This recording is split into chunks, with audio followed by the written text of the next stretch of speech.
మిఠాయి వాళ్ళు వాట్సాప్లో 2 amazing updates అనేది తీసుకొచ్చారు గైస్. అండ్ ఫస్ట్ అప్డేట్లో చూసుకుంటే మన వాట్సాప్ స్టేటస్ ఏంటంటే ఒక స్పెసిఫిక్ కాంటాక్ట్స్ వరకు మనం అయితే విజిబుల్గా అయితే చేసుకోవచ్చు. అండ్ ఏంటంటే మనకు నచ్చిన కాంటాక్ట్స్కి మనమైతే మన వాట్సాప్ స్టేటస్ అయితే విజిబుల్గా అయితే చేసుకోవచ్చు. అండ్ సెకండ్ అప్డేట్లో చూసుకుంటే మన వాట్సాప్ స్టేటస్ని డైరెక్ట్గా ఫేస్బుక్ స్టోరీగా అయితే అప్లోడ్ చేసుకోవచ్చు. అండ్ చూసుకుంటే ఏంటంటే మన వాట్సాప్లో ఏదైతే స్టేటస్ పెడతామో అదే స్టేటస్ని డైరెక్ట్గా మనం ఫేస్బుక్ స్టోరీలా కూడా అప్లోడ్ అయితే చేసుకోవచ్చు. అండ్ ఈ సెట్టింగ్ని వాట్సాప్లో ఎలా ఎనేబుల్ చేసుకోవాలో నేను చెప్తాను చూడండి గైస్. సింపుల్గా మీ ఫోన్లో వాట్సాప్ని అయితే ఓపెన్ చేయండి.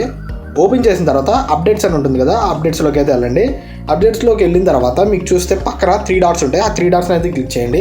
క్లిక్ చేయగానే ఇక్కడ స్టేటస్ ప్రైవసీ అని ఉంటుంది, దాన్ని అయితే క్లిక్ చేయండి. క్లిక్ చేసిన తర్వాత చూస్తే ఇక్కడ మీకు 2 అప్డేట్స్ అయితే కనబడతాయి. చూసుకుంటే మన స్టేటస్ని అన్ని కాంటాక్ట్స్కి అయితే పంపించవచ్చు, లేదంటే మీరు చూసుకుంటే స్పెసిఫిక్ కాంటాక్ట్స్లో చూసుకుంటే మీకు నచ్చిన కాంటాక్ట్స్ వరకు విజిబుల్ అయ్యేలాగైతే చేసుకోవచ్చు మీ స్టేటస్ని. అని చూసుకుంటే ఇక్కడ చూసుకుంటే మీకు స్టేటస్ ఫేస్బుక్ కూడా డైరెక్ట్గా అయితే షేర్ చేసుకోవచ్చు. అండ్ ఎలాగంటే ఇక్కడ మీకు సింపుల్గా కనబడుతున్నట్టు ఇక్కడ క్లిక్ చేయండి. క్లిక్ చేసిన తర్వాత మీకు చూస్తే always share to Facebook story అని ఉంటుంది. ఇక్కడైతే ఈ ఆప్షన్ అయితే ఎనేబుల్ అయితే చేసుకోండి. ఎనేబుల్ చేసుకుంటే మీరు ఎప్పుడైనా వాట్సాప్ స్టోరీ పెట్టినప్పుడు మీకు ఏంటంటే, లేకపోతే వాట్సాప్ స్టేటస్ పెట్టినప్పుడు డైరెక్ట్గా అయితే మీ ఫేస్బుక్ స్టోరీలోకి అయితే వెళ్ళిపోతుంది.